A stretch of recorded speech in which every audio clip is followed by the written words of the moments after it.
Welcome to Anchovies and Salt. My name is Quyen. I'm the owner here. Let me give you guys a personal tour.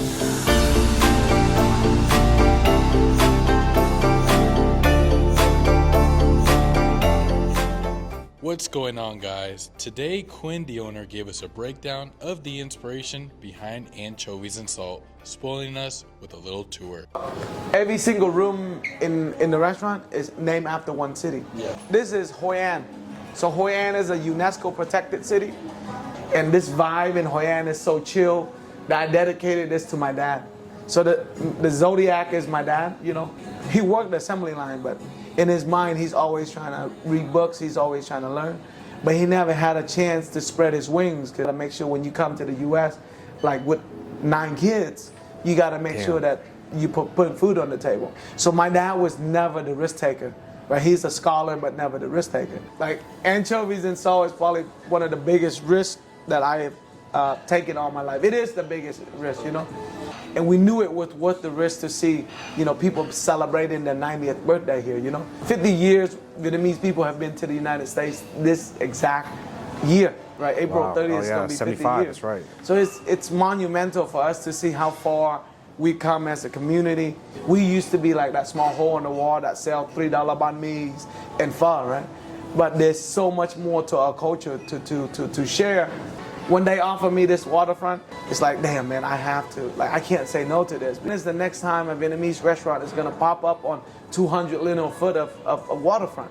You know, I had to dig deep, ask my family, be like, to forgive me first, because they know that I'm gonna spend a lot of time away from them. It takes the storytelling. It's like, wow, like that looks awfully fusion.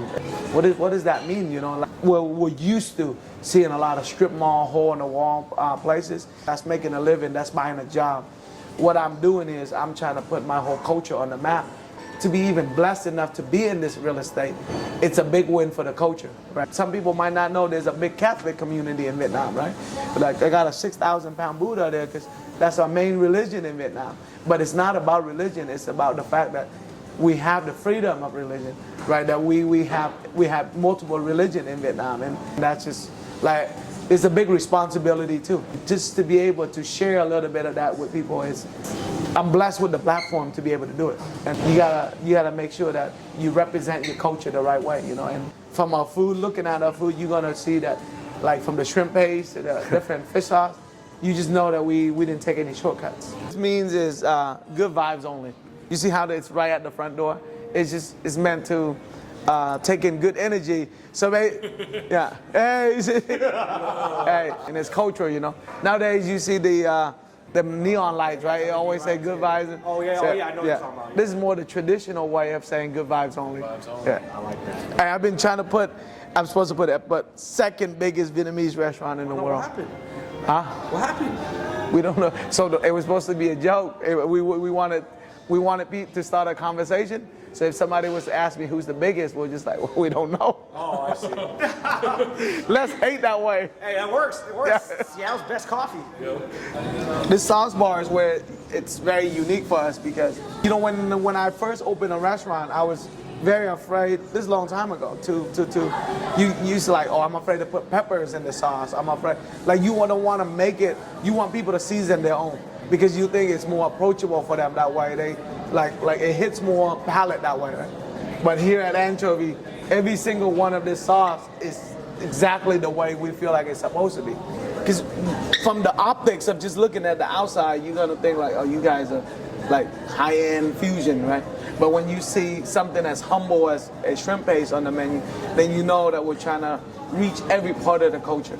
Like the number one sauce probably is the anchovy paste sauce, because it's the same type, but instead of shrimp, it's made out of anchovies, which is why it's Anchovies and Salt, right? So it's another version of like a fish sauce that is made out of anchovy, but we eat it with spring rolls. You know, like peanut sauce is just like the dumbest down version you can possibly get to eat a spring roll.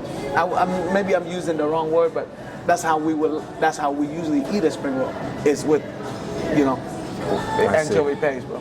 Shout out Alphabet Vodka, all right? Yeah. So our middle shelf here, that front and center, it's either Vietnamese or it's locally based here, and it's like Ghost Village is a Laotian rice wine. That's like a Laotian sake. You know, the Blue Phoenix is a Vietnamese rice wine. So that's why we wanted to feature just like friends and family who or local entrepreneur who's trying to do something, man. Yeah. Being in the alcohol industry is already hard itself. Being Asian, being a minority, trying to make something that's like vodka, you know, like vodka is not Vietnamese, but we have rice vodka in Vietnam that is extremely potent, right? And that's what this gin is based out of.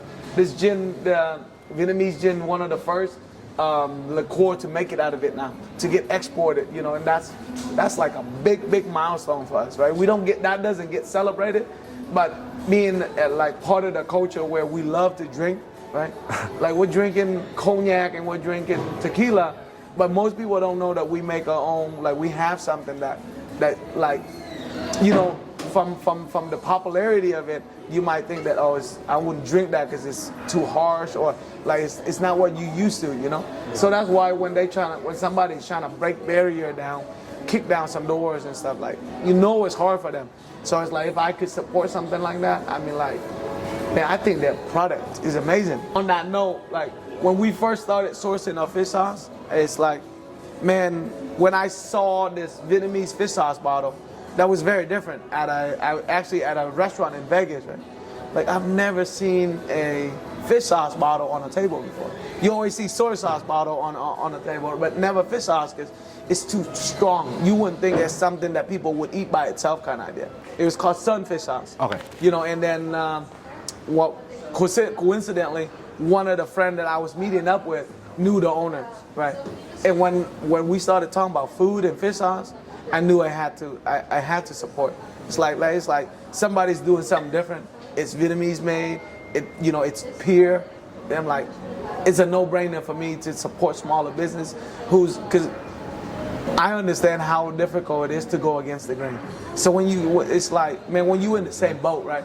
But for a lack of like we're boaters at one point, right? We came here on a boat. If you're in the same boat and you're not supporting each other, I'm like, I mean, what is there left, you know? So I got the fish sauce, and he was very confident in the product. He said, look, I'll send you a pallet at cosign. You don't use it, send it back to me. So when we tasted it, it was like, damn, this is really salty. And everybody's like, well, that's what my chef was saying. He said, well, that is supposed to be, because it's not diluted yet with water, sugar, MSG and stuff, right? This is not a sauce. This is pure fish sauce. And I changed every recipe in my restaurant at Vietnamese to use this fish sauce. Yeah. And it took a lot of R&D because now we got to change up the ratios and stuff like that. But that was like 5-6 years ago, and we never looked back. There you go. Like, you know, and it's, man, and they are like in 6 continents now. They're in a bunch of Michelin star restaurants. Get Antarctica. Come on, bro. Where y'all at?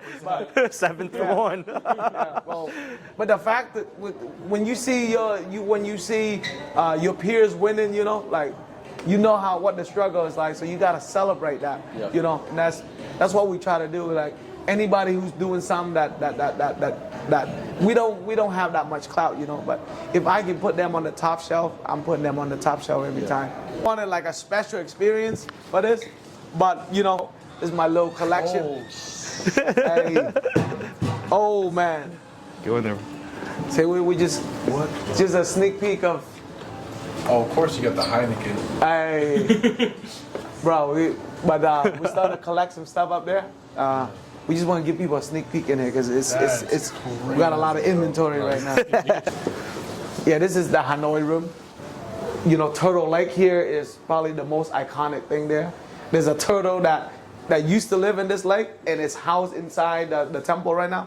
The size of this table, bro, it's one of the biggest freshwater turtle in the world. It's actually the second biggest because its cousin in China is bigger. Just like this restaurant, second biggest.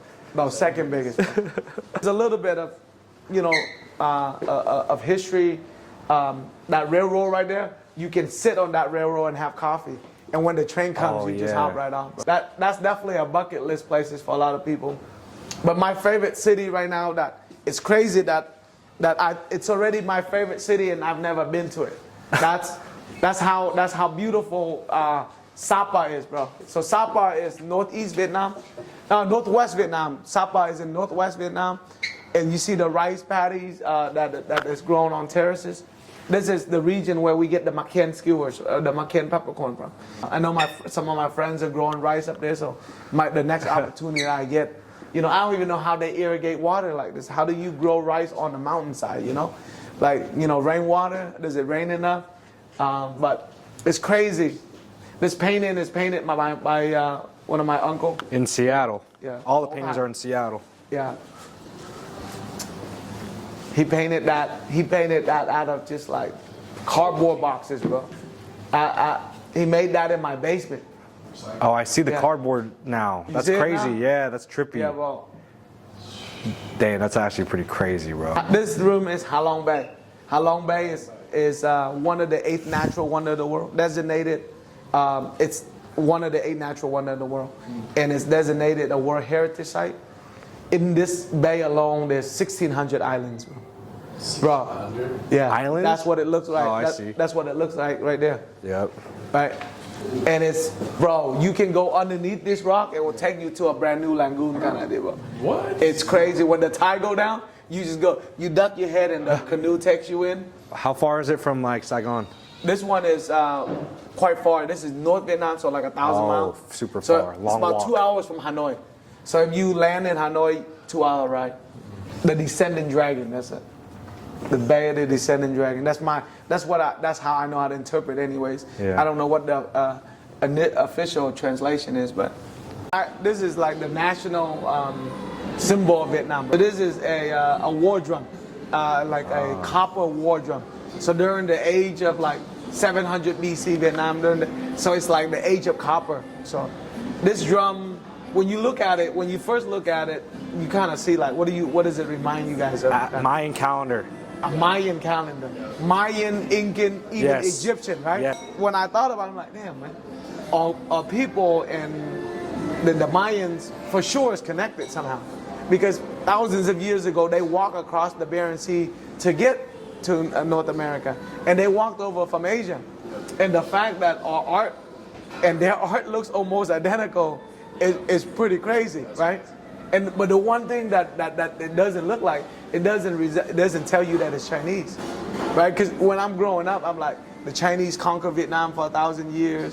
Our ancestry go back, and they got to be beyond that. Like what happened, like the thousands and thousands of years before that, and there isn't really any resemblance, right? It's like, now this is more Incan than anything. So this war drum is what they would use to invigorate the troops when they go to war, right? And it's also like, from what I've learned, is they also gift it to like all the royals. Like the bigger the drum in your house, the more status you have in a sense. But this is why Phabak has a giant one on their roof. Oh, that's what that is. Oh, you put us on. We were so confused. So this is Vietnamese? Yeah, bro. No way. Look at it. It's crazy. It's giving Emperor's New Groove. Yeah, bro. Emperor's New Groove is Yeah, exactly I know. what That's what I'm saying, dude. But see, on that note, though, speaking of Emperor, this room is, I like to call this the Imperial Lounge, right? Just because this is Hue, which is the imperial capital of Vietnam. That is the King's Palace right there. We call it Dai Noi. That my wife grew up like maybe 5 minutes outside of the palace. Hue is also central Vietnam. It's about 2 hours from Da Nang. So it's like right in the heart of central Vietnam. Like the architecture here, the wood, it's built to kind of mimic some of that infrastructure that right there, right? But this is distinctive to us. We designed this in our table legs. If you can see, we designed it in the rails. Yeah. We designed it in these rails here. And the trellises. Yeah, it's just meant to like a resemble, to give us a feeling of really being in Hue. You know, Yeah. This is my wife's hometown, so I take my kids back here a lot. So like our food, we got a chef coming directly from here, 5-star chef. Oh, lock him in, bro. Yo, it's I can't wait, man, because Hue food is very represented. The only thing people know is Bún Bò Hue, right? But they got some, bánh mì, bro. Oh. Hey, you blow your mind. Hey, call me, bro. They do call me. simple Call me bánh and mì. Mark. Come on, dog.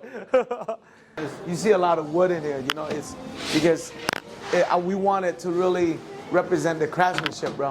Like, one of the things that people don't know is the front door, because it's exposed to the water, we selected teak, right? Teak is one of the 3 natural hardwood in the world. Teak, mahogany, and Brazilian ipe. And teak is found in Southeast Asia, but the French brought it to Vietnam, right? And they brought it to Vietnam because they needed to fix their boats.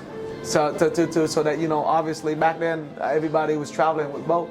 And for 100 years, the French colonized Vietnam, which is why our food is heavily influenced with some of the French touches like bánh mì and baguettes. But yeah, we really wanted to put a lot of love into the door because it was the first thing we want people to talk about. That we didn't skim on anything, you know. Like, we only have one chance to kind of make this first impression, you know. So much we can work on, but the one thing that we didn't do is, you know, like, we didn't take any shortcuts. I'm Buddhist, you know, so I wouldn't lie to you in front of the Buddha. Like, oh my God. We got that all the way from Marble Mountain in Vietnam, and like getting that up there was a whole, like that thing was like, there's this movie that when I grew up called Journey to the West, Wukong, the Monkey King. Right. Yeah, so it was called Journey to the West, and when they translated, getting that up there was some scary stuff, bro. Yeah. Bro, I started my career in the construction industry, 2008, so 17 years of building, you know, which is why, like, when people see this, it's like, this is a lot. This is like, it's not made, we bootstrap, right? This is sweat and tears. Like, it's just sweat equity, right? That's me and my best friends. This is like, we wanted to, like, we didn't have the budget for that's for sure, but we had the skill to take, like, to save anywhere we could, and that's the only way to make this happen. My construction background was like, you had to basically engineer all of this yourself in a lot of ways, like, in order to fit all of this into the budget. But we got very lucky, bro. You see all the vines that are getting ready to climb up these pipes, but man, that's a big part of everything. We didn't want it to look fake or seem fake, right? It's not pretend. There's a concept for everything, but for us, we just couldn't take any shortcuts. That's why, man, I'm a landscaper now, interior landscaper. But let's eat, bro. Yeah, let's do it.